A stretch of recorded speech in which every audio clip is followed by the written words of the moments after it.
Oke.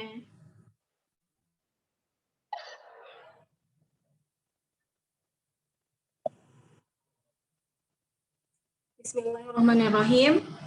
Assalamualaikum warahmatullahi wabarakatuh. Waalaikumsalam warahmatullahi wabarakatuh. Alhamdulillahirabbil alamin. Assalatu wassalamu ala asyrafil anbiya'i wal mursalin sayyidina wa maulana Muhammadin wa ala alihi wa sahbihi ajmain amma ba'd. Baik, langsung saja. Di sini kami dari kelompok 6 ingin mempresentasikan makalah kami yang berjudul Budaya Antara Kemajuan dan Kemiskinan. Baik, langsung saja memasuki materi yang pertama, yakni akan disampaikan oleh Saudara Ferly Rahmat Saputra. Pada Saudara Ferly, kami persilahkan. Oke, baik. Terima kasih pada moderator.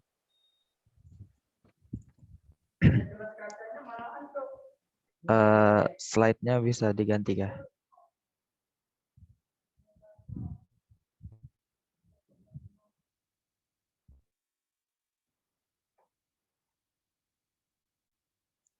Oke, baik. Untuk yang pertama, yaitu adalah apa sih kebudayaan itu?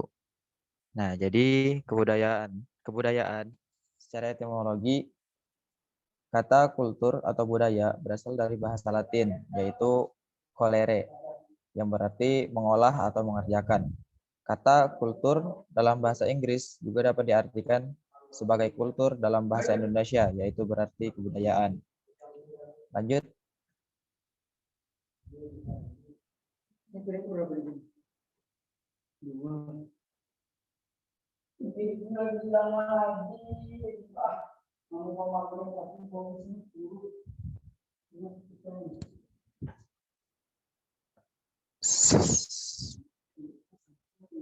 Oke, kemudian pengertian kebudayaan menurut para ahli.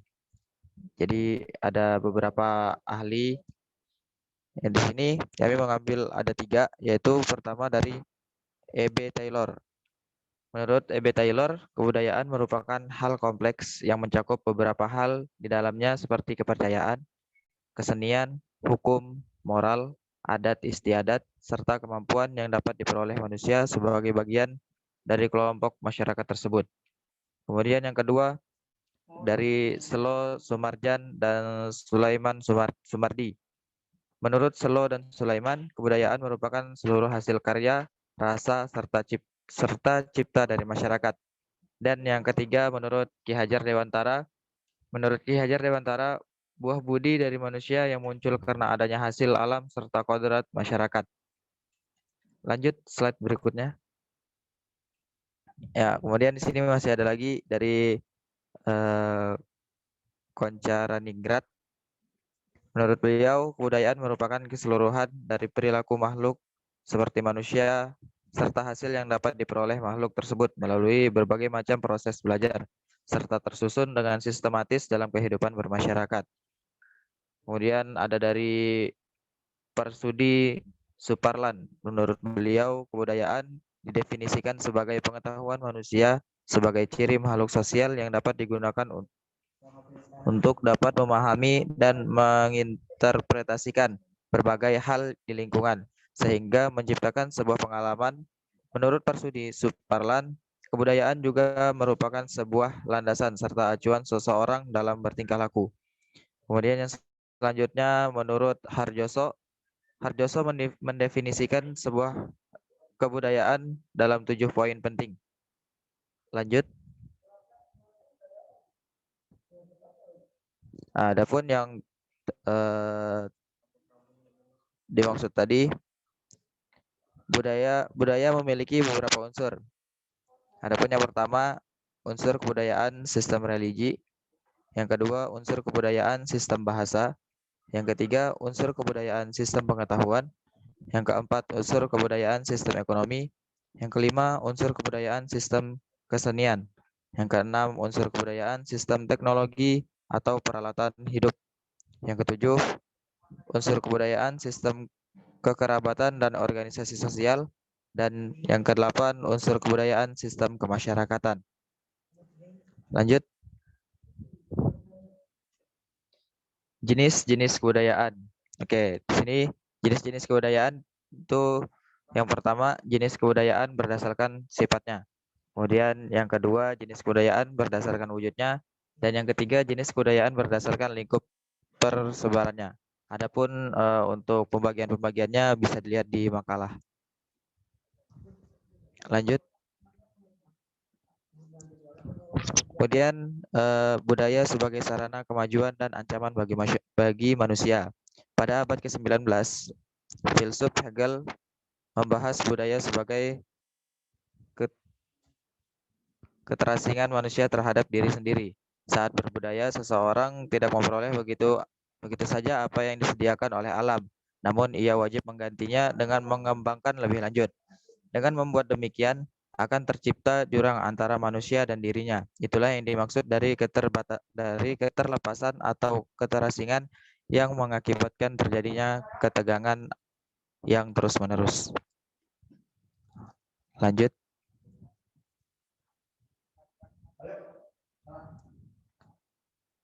Oke, jadi yang selanjutnya budaya membutuhkan etika. Ya, jadi apakah budaya itu membutuhkan etika? Kelvin berpendapat bahwa di dalam alam ataupun budaya banyak tersembunyi bahaya-bahaya.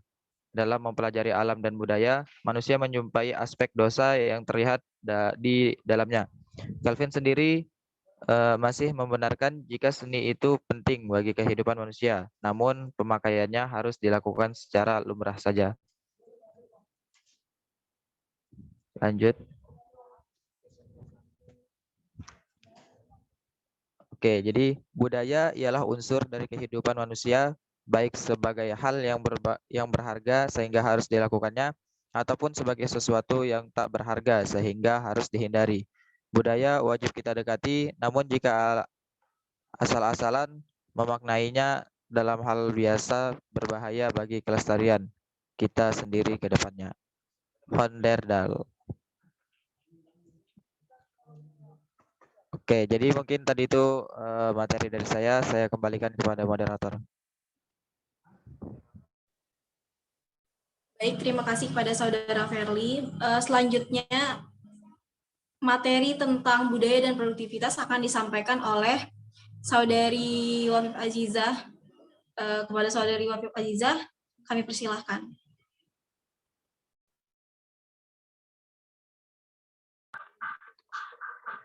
Oke, terima kasih moderator. Selanjutnya yaitu materi kebudayaan dan produktivitas. Apa sih yang dimaksud dengan produktivitas? Jadi produktivitas berasal dari bahasa Inggris yaitu productivity. Namun, productivity itu merupakan gabungan dari dua kata, yaitu product dan activity. Sehingga produktivitas bisa dikatakan sebagai suatu bentuk aktivitas yang dilakukan untuk menghasilkan produk barang atau jasa. Jadi secara umum, produktivitas ialah kemampuan setiap orang, sistem, atau suatu perusahaan yang dapat menghasilkan sesuatu yang diinginkan dengan memanfaatkan sumber daya yang ada. Next. Ada dua hal yang perlu kamu ketahui tentang produktivitas. Satu, cara meningkatkan produktivitas. Nah, gimana sih cara kita agar tetap produktif dalam menjalani kehidupan sehari-hari? Berikut cara meningkatkan produktivitas yang bisa kita lakukan. Satu, salah satu aspek penting dalam meningkatkan produktivitas adalah bekerja secara efisien. Tentukan prioritas yang membuat kita tetap aktif dan mau bekerja keras. Kedua, meningkatkan produktivitas itu bukan berarti kita terus bekerja, tetapi kita juga perlu istirahat sejenak pada waktu yang tepat. Dan yang terakhir, tentukan jadwal kerja yang realistis. Kita bisa menggunakan kalender biasa maupun elektronik, dan bisa juga dengan notes. Dengan kita menggunakan kalender biasa maupun notes begitu, kita bisa termotivasi untuk bekerja lebih keras dan efisien. Yang kedua, faktor-faktor yang mempengaruhi produktivitas. Faktor-faktor yang mempengaruhi produktivitas ada 5. 1. Knowledge atau pengetahuan. Merupakan akumulasi hasil proses pendidikan, baik secara formal maupun non-formal, yang memberikan kontribusi pada seseorang di dalam pemecahan masalah, daya cipta, termasuk melakukan atau menyelesaikan pekerjaan. Dengan pengetahuan yang luas, seseorang diharapkan mampu melakukan pekerjaan dengan baik dan produktif. Kedua, skills atau keterampilan. Keterampilan ialah kemampuan dan penguasaan teknis operasional mengenai bidang tertentu yang bersifat kekaryaan. Keterampilan diperoleh melalui proses belajar dan berlatih. Nah, dengan keterampilan ini, seseorang diharapkan mampu menyelesaikan pekerjaan secara produktif. Ketiga, abilities atau kemampuan. Kemampuan terbentuk dari sejumlah kompetensi yang dimiliki oleh seseorang. Konsep ini jauh lebih besar karena dapat mencakup sejumlah kompetensi. Pengetahuan dan keterampilan termasuk faktor pembentuk kemampuan. Nah, dengan demikian, apabila seseorang mempunyai pengetahuan dan keterampilan yang tinggi, diharapkan memiliki kemampuan yang tinggi pula, maka seseorang dapat melaksanakan aktivitas dengan tanpa ada permasalahan teknis. Keempat, yaitu attitudes atau sikap. Sikap ialah pernyataan evaluatif, baik menyenangkan maupun yang tidak menyenangkan terhadap objek, individu, atau peristiwa. Dan yang terakhir yaitu behaviors atau perilaku. Perilaku adalah operasionalisasi dan aktualisasi sikap seseorang atau sekelompok dalam atau terhadap suatu situasi dan kondisi, baik dalam lingkungan masyarakat, alam, teknologi, atau organisasi. Perilaku manusia juga akan ditentukan oleh kebiasaan-kebiasaan yang telah tertanam dalam diri seseorang yang dapat mendukung kerja yang efektif. Sekian dari saya, selanjutnya saya kembalikan kepada moderator.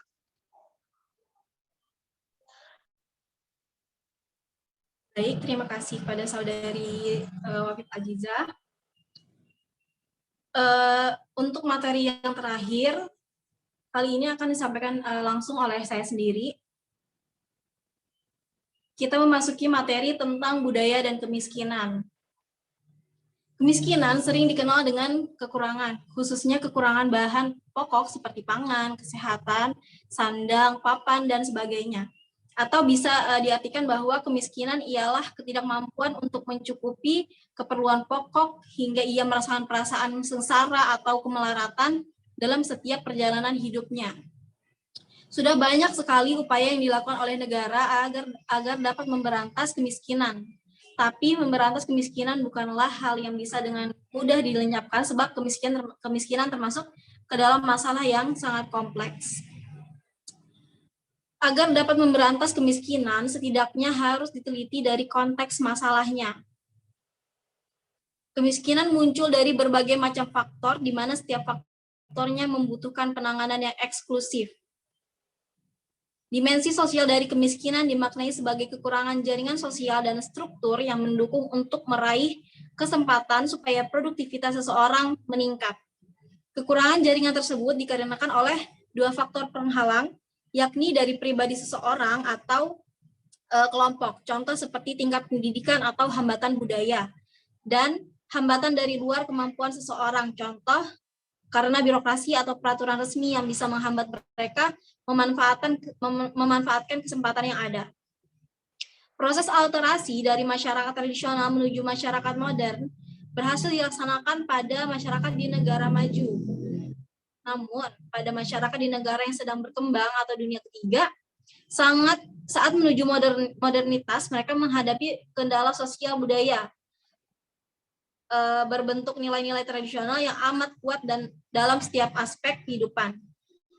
Hal ini membuat mereka hidup dalam keterbelakangan, tidak maju, dan miskin. Teguhnya nilai-nilai budaya tradisional membuat keadaan kehidupan masyarakat yang seimbang, belum mengalami diferensiasi struktural, sehingga perkembangan politik, sosial, ekonomi, serta budaya tak mendapati kemajuan yang signifikan. Pada masyarakat tradisional bisa dilihat dari struktur keluarga yang kompleks dan tidak tertata. Terdiri dari beragam generasi dan jumlah anggota keluarga sangat banyak. Keluarga bertanggung jawab pada kelangsungan keturunan, ekonomi rumah tangga, pendidikan, dan kesejahteraan. Pada keluarga modern, seringkali ditandai dengan anggota keluarga sedikit dan lebih produktif. Sebab lembaga masyarakat yang ada sudah berlaku pada sebab lembaga yang ada pada masyarakat sudah berlaku pada penyelenggaraan fungsi-fungsi dalam keluarga, contoh pendidikan, pelayanan kesehatan, ekonomi, dan juga keagamaan. Dalam studinya, McClelland dalam studinya merumuskan bahwa nilai-nilai budaya tradisional yang tercipta, yang menciptakan sikap mental masyarakat di negara sedang berkembang. Nilai budaya tradisional itu ialah mentalitas masyarakat yang belum siap mewujudkan atau tidak mempunyai sikap mental need for achievement dalam setiap aspek. Kemiskinan hadir sebagai akibat nilai budaya yang diyakini kaum miskin itu sendiri, yang berasal dari keadaan lingkungan yang serba miskin serta diturunkan dalam generasi ke generasi atau cultural of poverty. Kaum miskin sudah memasyarakatkan nilai dan perilaku kemiskinan secara turun-temurun. Alhasil, sikap tersebut mengawetkan kemiskinan mereka, sehingga masyarakat yang hidup dalam kebudayaan kemiskinan sukar untuk melepaskan diri dari kemiskinan. Sudah dijelaskan sebelumnya bahwa aspek budaya dan etnik juga berdampak mengawetkan kemiskinan. Cara hidup konsumtif yang ada pada petani, nelayan, saat panen raya, adat istiadat yang konsumtif pun banyak membumbui masyarakat pedesaan seperti beragam pesta rakyat atau upacara pernikahan, kelahiran, dan bahkan kematian yang didanai dari luar kemampuan sebab prestise dan keharusan budaya. Hal tersebut acap kali membuat suatu keluarga terlibat rentenir atau menjual harta bendanya guna memperoleh dana penyelenggaraan pesta. Baik. Yang terakhir, penyampaian kesimpulan. Budaya melimpahkan dunia ke dalam wilayah manusia, kemudian mengakibatkan manusia menjadi manusiawi. Akhirnya, manusia mengolah tanah, membangun bangunan, mengkaji gerakan bintang, dan edaran musim. Intinya, dunia menjadi ruang gerak manusia. Semua mengarahkan manusia untuk membuat jarak dengan alam, maksudnya menilap alam dari diri manusia. Pada dunia modern, terlihat banyak sekali kecenderungan manusia, kaum hippies, dan ala Rendra untuk kabur dari budayanya, kemudian kembali ke alam. Terkait hal tersebut, Klages mengatakan bahwa budaya ialah bahaya terhadap umat itu sendiri. Peradaban, pabrik berasap, udara yang penuh bunyi, lingkungan yang kotor, hutan yang semakin gundul, kebengisan akal, dan perilaku yang rakus ialah dampak yang didapati dari sebuah budaya. Budaya manusia bisa menguasai alam, namun budaya pun bisa merusak alam. Budaya dan alam diibaratkan dua kutub yang saling bergantung satu sama lain dan memberi ruang hidup bagi manusia. Budaya yang meluas dan berkembang seperti yang terjadi pada ilmu, condong membahayakan manusia itu sendiri yang sudah membuatnya. Baik. Sampai di ujung acara, kami dari kelompok 6 mengucapkan terima kasih banyak untuk kalian yang sudah menonton, semoga bermanfaat, dan untuk kritik dan saran bisa kalian sampaikan di kolom komen atau langsung via grup chat. Saya mewakili rekan-rekan saya mengucapkan terima kasih banyak. Wabillahi taufiq wal hidayah. Wassalamualaikum warahmatullahi wabarakatuh.